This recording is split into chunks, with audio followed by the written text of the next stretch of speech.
Hello again, beautiful people, for our next part, interviewing the founding fathers of the United States. We've got wonderful Lauren Martini and my son in the afterlife, Eric. I love you both, and I love all of you guys watching, of course. So you wanted to make a comment, Lauren? Oh, yeah. I'm sorry, guys. I said Abigail. I should not have said Abigail. That is not No, it's my fine. wife. Well, you picked up on it, so that's good. Who was it? Were you talking about? Mary Todd. Oh, Mary Lincoln Todd. Okay, got it, got it. I didn't catch that. I'm sorry. Sometimes, there's a bunch of people here. I know it's very. Oh God, you're standing room only there. All right, we got the founding fathers back. We've got Eric to facilitate. Founding fathers, what do you think of the influence of the Federalist Society on the Supreme Court and politics now? I have no idea what that is, but The what society? the Federalist Society, I can look it up while you're listening. Federalist Society. And what do the founding fathers think of it? And Yeah, the it's influence on Supreme Court and politics in general. they're like neutral, I guess. Okay. Yeah. See. So there. Because I asked them to give me like a scale, and I just chose Okay. the page scale, and they chose 7. So there we go. It's an American conservative and libertarian legal organization that advocates for textualists, originalists in the Constitution, like following the Constitution to the letter, I guess. And they probably also believe in putting the power more locally, state and local, rather than having. But I don't know. Anyway, you guys can educate us in the comments, and I'm not going to So read. I asked more. I said, "Why are you neutral?" Oh yeah, good. Right? Good question. Yeah. um, and George Washington stepped forward and said, basically, that it's not going to impact Okay. All right. anything Do you see greatly. do you see World War III in our future? Yes. Ugh. Who would be the players? Russia, China against the Middle US? East, Middle East, the yeah. Middle East, Russia, United States, UK, different countries in Africa, Oh, Jesus. and NATO countries? Australia at the end. NATO countries?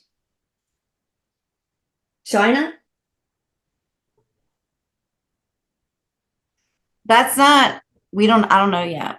Okay, don't know yet. Okay. They don't know yet. Will nuclear power be used? Or do they not dare? Okay, good. How much influence did the elites have? Oh, I did that one. How did you feel or think about a government forcing people to get vaccinating or else they lose their job? And why did Americans not stand up and fight this mandate? So a lot of them did. So we won't need to answer that. But what do you Well, think about a government and who does that? they're all disagreeing with that. Okay. All right, good. They're saying, no, no, no, no, no. That's not liberty. Okay. That was George Washington and Abraham Lincoln second. That like they both stepped forward on that one. Okay. One of our candidates Benjamin Franklin. is proposing. Oh, one of our candidates is proposing a mandatory gun buyback. Like you have to give up all your guns, we will pay you for it. What do you think about that, founding fathers? I mean, there's a lot of gun I violence. think they're like kind of okay. They're very respectable gentlemen, and they're like oh, What does that mean? it's just kind of like, come on, everyone needs to put their big boy panties on, their big girl Yeah. panties.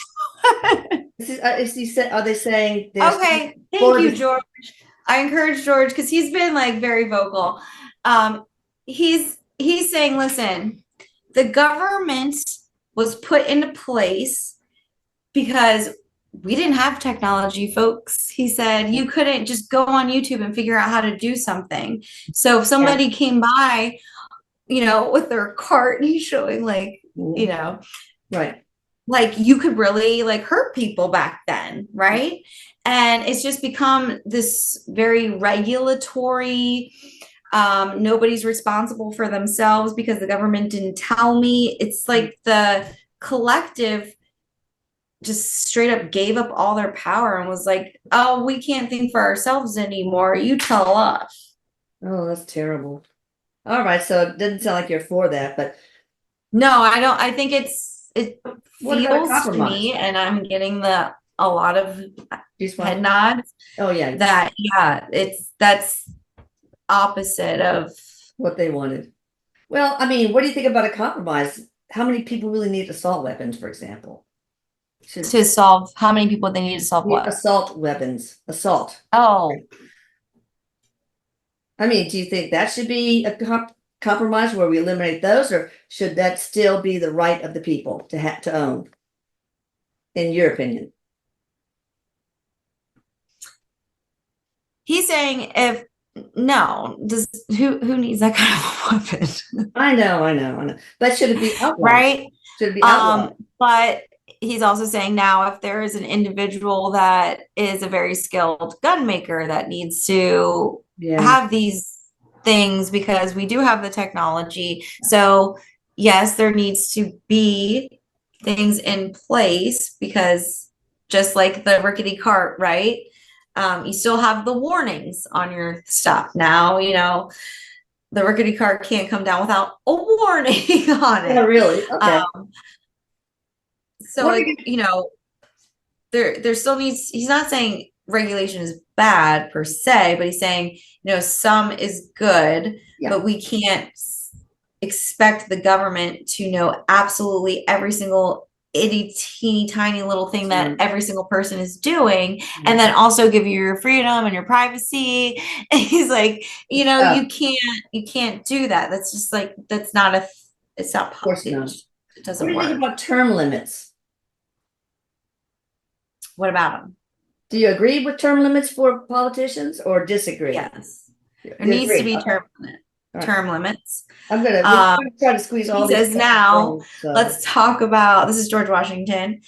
Let's talk about what those term limits are. Okay. He says, because bureaucracy slows things down. One person can't get, you know, change or momentum going with, you know, a certain number of years. The term, you know, needs to, he's saying, in an idealistic world, it would be better if the term was more based on relativity. And he's saying, like, nowadays things can get going very quickly. Back then, when I formed a country, things couldn't get done very quickly. So now this old system, right, is shoved into this system, and it's not. Oh, thank you, Eric. You said so great. He said, it's just like when everything went from paper to digital. Yeah. Everybody had paper processes, and they were just, you know, basically adding a step and scanning everything in when they could go, oh, we could actually make this completely easy and never ever even print anything out and scan it back in. Silly gooses, we just do it right in the computer. Awesome. Good analogy. He's so good with analogies. All right, what are your thoughts on taxes imposed on Americans today? Do you think the system needs to be improved? And if yes, they all, yes. Are you like for a flat tax, a value-added tax, a no tax at all? We didn't have any taxes until we had to pay for the Civil War. I don't know how we got our money. They're basically saying you can't just take away taxes, right? It's going to disrupt the economy. Everything will like go basically. So basically any change they're saying, and this kind of feels like a disclaimer, like anything that they're suggesting is basically like you always need to slow roll it. And they're talking in idealistic terms. There shouldn't be taxes. That's why they left, right? Okay, so yeah. So what changes should we make to our tax system in the US, at least? Sure. I love that. He's saying, okay, so I'm trying to get it in better order for you. With some of like the redistribution of wealth, more privatize everything, more or less. This does all, and I do this so good. Yeah. Right? Like so it's gonna be more privatizing privatized and all that, but yeah. Yeah, so those can still everything's get more. corrupted though, unfortunately, but all right. Say that again. Even privatized things can get corrupted, like privatized prisons, etc. But I've heard bad stories. But okay, go on. Yes, right. But having not a system that owns all of the prisons on the East Coast, he says. Oh yeah. You're only allowed to own prisons in one county. Okay. That kind of thing. So then you won't need as many regulations because the privatized organizations are the regulatory body or the gold standard or the certification to take all of the pressure off The federal, of the government to then get rid of some of the jobs because they're going to have to, right? Because they don't have all these regulatory things to do. right. And then the taxes will go down because what the taxes support, he says, is all of the things that nobody wants to put the big girl and big boy panties on for. Yeah. Okay. What are your thoughts on the 2030 agenda? I don't know what that is. And what are the consequences of it does have if it does come to fruition? Will we then see global socialism, or a one world government, one world currency? People out there know more than The majority it seems like they're not really cool with it. Okay. I don't know what it is. I have no idea what you're talking about actually. They're just like not a fan, and it's gonna affect if it would go through the economy, it would be bad. Okay. Well, I think It would it's really affect the economy. I think like And no to um, the because I heard you say something about like a global government. No to that. There's not going to be like an evil, okay. anything like that. But we are going to have to look more galactically. Oh, wow. So that's what's going to be the link to link us globally.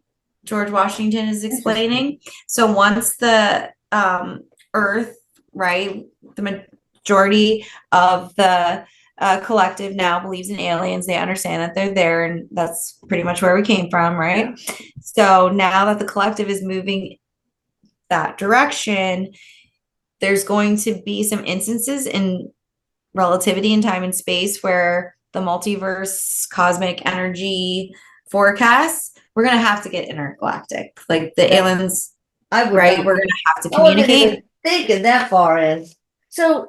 And that's going to really kind of link the globe together. And so it's not going to be one global government that runs everything, but there will be an organization that speaks for the earth on a galactic level. Oh, okay. I like there that. Kind of already is that, but there's going to be one made more by the people because it's going to be, it's not going to be a collection of pre-existing governments. All right. What are your thoughts on the Federal Reserve? Good or bad? Okay, so they're asking me to be more specific. I said I probably can't be, and they said, well, there's good and bad for everything. Some people say we should get rid of the Federal Reserve. I don't know enough about it to make an opinion on it. They're saying, no, you can't just get rid of anything. Okay. Again, with that, just like you can't just get rid of it. If you're going to titrate it down, it could yield positive outcomes. But they're saying the collective isn't going to get on board, and that would cause it not to be as successful. Okay. So as long as the collective's on board and it's a slow roll, really, that would mean anything could happen, I guess. Okay. What do you think about getting rid of the Department of Education, for example, and have all the education stuff at the state level or local level? Have them have more control? They're saying no. Okay. I think they should. I disagree with you guys. Why do we need somebody way off in Washington telling me how? Well, let's ask them, right? Texas, how people. Every community has different needs for their children's education. Right. And it goes back to the whole Mason thing with George Washington, right? He developed the Masons to make sure that certain things were protected. And if anything got really out of hand, there was like a collective that could, right? Okay. It's like the same thing with the states. I mean, if one, your son, he's like, Mom, Texas, you live in Texas, they could just. We should secede from the Union as far as I'm concerned. Yeah, right. So he's like, Sure. you need something right now, at least, to keep it cohesive. All right. What do you think? What are your thoughts? Oh, one thing is this person says, are the elites running the US? I personally think it's an oligarchy. Certain past and present politicians and other players that are, making. Yeah, and I'm asking Erik, can we included? Give me some language, like help me explain this. Yeah. And he's saying, it's easier to actually get legislation passed than be a politician and get legislation passed. Yeah. So with that being said, he's saying, if you have enough money, you have something that needs to be done so that you can benefit from it, you absolutely can go, any of you, he's saying, any of you, even if you have money or not, you can write a letter to your senator. You can go and you can lobby essentially for language to get passed. Okay. These individuals don't need to be politicians, Erik is saying. True. They just need to have enough money and have the right person, right, push or submit said legislation, because their jurisdiction or county or district is going to reap some sort of benefit from that corporation by changing that law so that that corporation could be there. And so it's all money driven. It's not really the politicians. It's really unelected bureaucrats, probably a lot of them, I think. Okay. What are your thoughts on family life today and how our society is now structured that both parents must work in order to survive while children as young as 6 weeks old are in daycare? They're not a fan. I know. So what can we do? Too much work. Yeah. He's saying there's no value in anything but $1. I know. There's no value in the hard work that the caretakers are doing at home. There's no value in the hard work the teachers are doing, the people that cook the food. There's just no value in anything unless you can buy something with it. And that is like the biggest. Lane, what do you think? Should it be the responsibility of the government to? No, again, he's saying no, again, the whole point of creating a land of liberty, this is George Washington again, was to come here, somebody not telling you how to live your life and what to do, and then and now we're like, oh, but this happened, you didn't do anything about it. So it's like this pull, like the collective is pulling the government in and in and in and in. And then they're saying, but now you're too far in. And he's like, he's like, when you're out and you see it up here, yeah, you can see the push and pull, because really bad stuff does happen and people are getting hurt. And these are serious things that, and then he says, but then at the same time, remember, every time you regulate, you are taking away the freedom from something else. He's like, the balance isn't. It's tricky because a lot of people are like, I don't want the government telling me what to do, but hey, tax the citizens so I get childcare free for my kid. It's that kind of thing, So, all right. And George Washington is saying, and if the collective valued the people that took care of your, basically raising your children all day, yeah, right, that's and hard. valued that work, then it wouldn't be a problem. Why is that not valued? Yeah. Why is that not worth money? It's much harder to stay home with the kids and take care of the house than for me to be a doctor, going to the hospital, clinic. All right. Do you believe the Constitution should be changed in any way? Yes. The Constitution should always be reviewed. You're not That's doing your due tricky. diligence. This is That's tricky because Benjamin who's in Franklin. power? Who's in power and He- what changes are they going to make? That's very difficult. Like you well, want he's saying, to no, so Ford Benjamin Franklin stepped forward and he said, everyone's doing themselves a disservice. He said, you just were talking about relativity and time and space and how things were then and how things are now.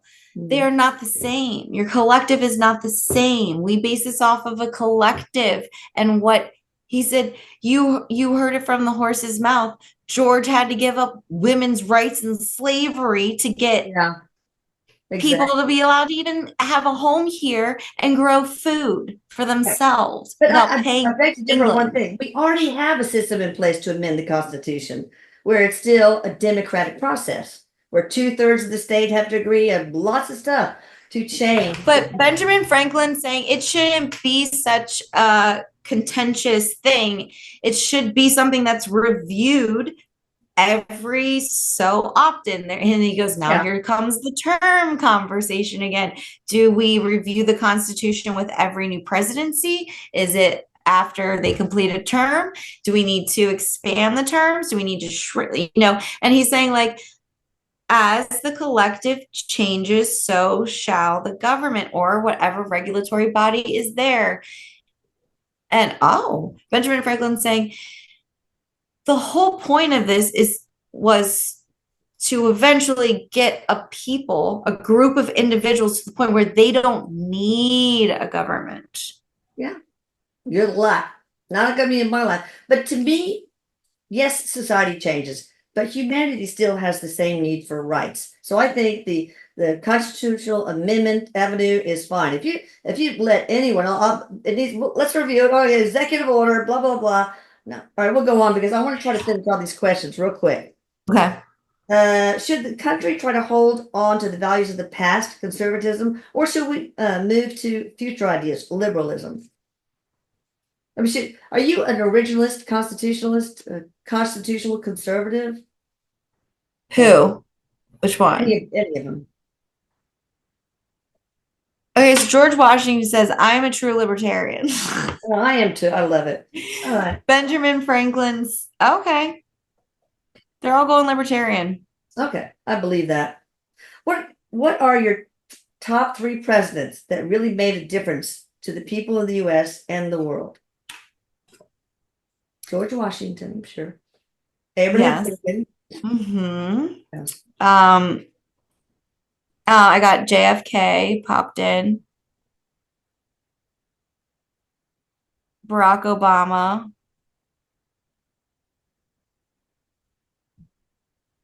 I'm asking like further back now. That's okay. That's enough. And then Roosevelt's FDR. What about Reagan? Trump? Reagan wasn't. Democrats. And you're libertarians? They don't like Reagan. Okay, that's fine. A lot of people do. They don't like. Okay, so for Trump, they're saying they don't like that he's being so disrespectful with but he's saying is how he is like presenting the office is just so disrespectful, and it doesn't solicit respect. He's like, he's not giving respect, so how are you supposed to get respect if you're not like giving respect? It's like a big deal for George Washington. But he's saying, but he's not wrong in some of the things that he's doing. He's saying Donald Trump really shook some things up. He got some people out of there that needed to be out of there. He actually was pushing religion out. That's terrible. More. Oh, pushing it out, like making it more. Yeah. So. We're pushing it out, like getting rid of it. Yes. Okay. So it doesn't have as much of a grasp. So leave more avenues for change. So although he's being very disrespectful in his way of doing things. Well, look, that's the only president in I don't know how many years that didn't have a war start on his during his thing. And While everybody else is at war. yeah, now after he left office. All right, who would you elect, Kamala Harris or Donald Trump? Is of the two evils, guys? What are you asking? They want to know who would you elect for POTUS 2024 of the two evils, Donald Trump and Kamala Harris. That's why I got nothing. Okay, fine. They went. Oh, you guys. Okay, I was like, okay, we're gonna do like yay nays. Eric count them up, and they did split it down the middle. Okay, it's fine. I don't think they want to even lean one way or another. Okay, well, this person also says voting for the least of two evils seems to be a trend I don't like to do nowadays with regard to voting. So that's true.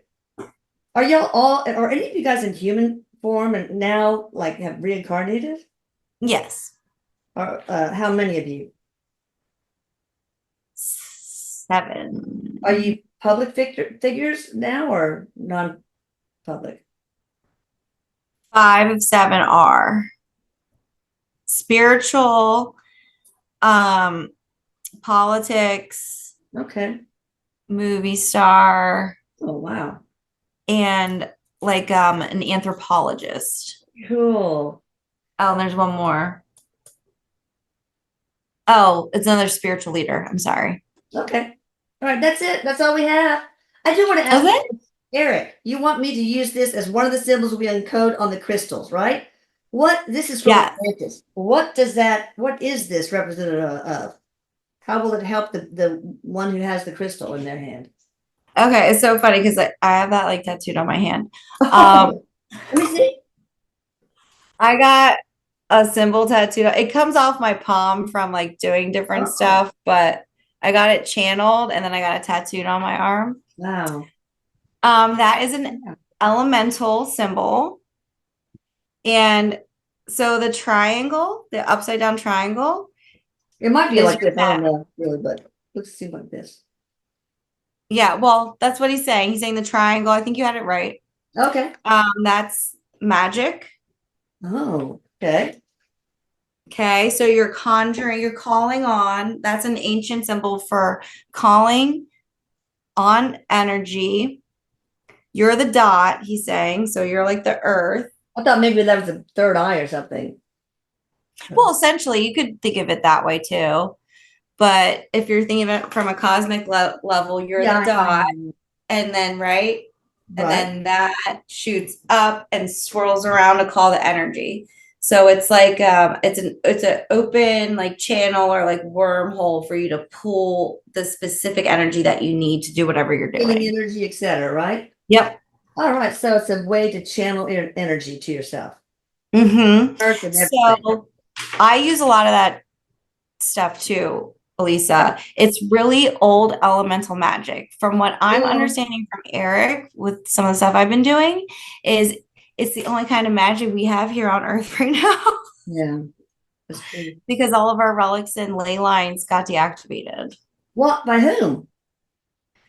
Have you not heard about all of this? No. Is it the Anunnaki? I know they put some sort of, I was reading the Syrian sky gods channeled information that the evil Anunnaki of Nibiru lassoed the earth with this electromagnetic thing that suppresses our ability to strip light codes from our DNA and all that stuff. Is that what you're talking about? Do they disrupt Yes, and there are people on Earth that also can utilize ancient alien technology and fuck with that beautiful thing that they put around us and literally control the people of this earth for their mind control. And that's why they love us having iPads and all that stuff. Well, it's really like this. So do you remember when we did the moon video? And because that just Erik put that in to explain it to you.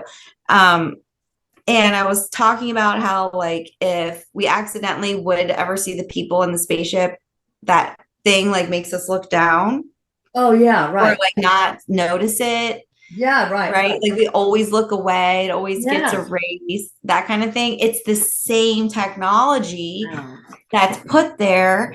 And way, way back in the day in the Crusades, not nice people in like the Middle East have these thingers. And that's was World War II got all started because they fucked with the energy lasso thing that you're talking about because they have a device. Yes, There's their three on minds. the earth and they are using them. Ugh. Like harp too. We won't get into that though.